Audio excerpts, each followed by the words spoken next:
morning. We were 1:30 a.m. Sunday morning. So when the senior divisional officer requested for someone to do the readings to the hearing of all, it was the king of Babungo who called upon me, my humble little self. The king of Babungo said, Pawendung should be the one to come read the resolutions. I stepped out.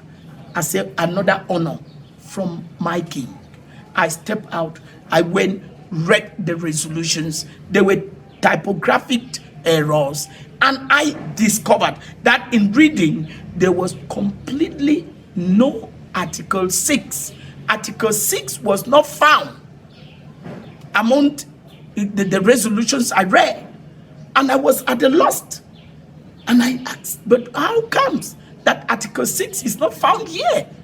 When I now, raise doubt and eyebrows, the senior divisional officer, which I handed back the copy of the resolution, started asking his junior, the subdivisional officer for Babisi and the administrator, how comes that Article 6 is taken out? How comes?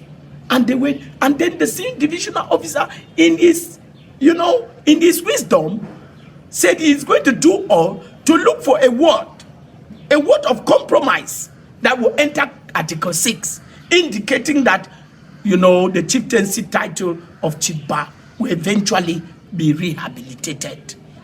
But that could not.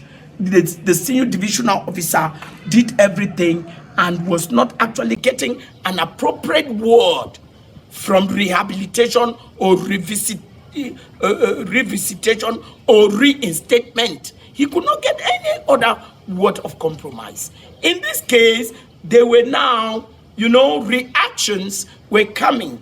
Where it's when Father Pa Tamuma John Zofonye Kubon stood up, asked for the floor, the senior divisional officer gave him.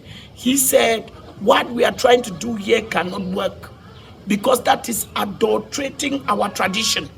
And this cannot work because Babungo is a trinity.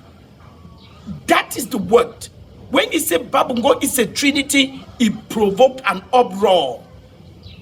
They almost fell on Tamuma like bees, which the senior divisional officer stood his ground to quell the agitations and took time up to conscientize those who were agitating, trying to, coming to fight Tamuma, beginning from Komita Solomon and the rest. And that is where the Chiba told the senior divisional officer that, sir, I cannot stand here to watch our tradition destroyed because it did not happen during the reign of my father. It must not happen during my reign. So Chief Ba said, sir, I cannot stand here or sit here to see our tradition adulterated or destroyed by people with selfish interests. Diplomatically, he could not tell the senior divisional officer that I'm no longer part of this. Chief Ba merely asked for permission to go make water.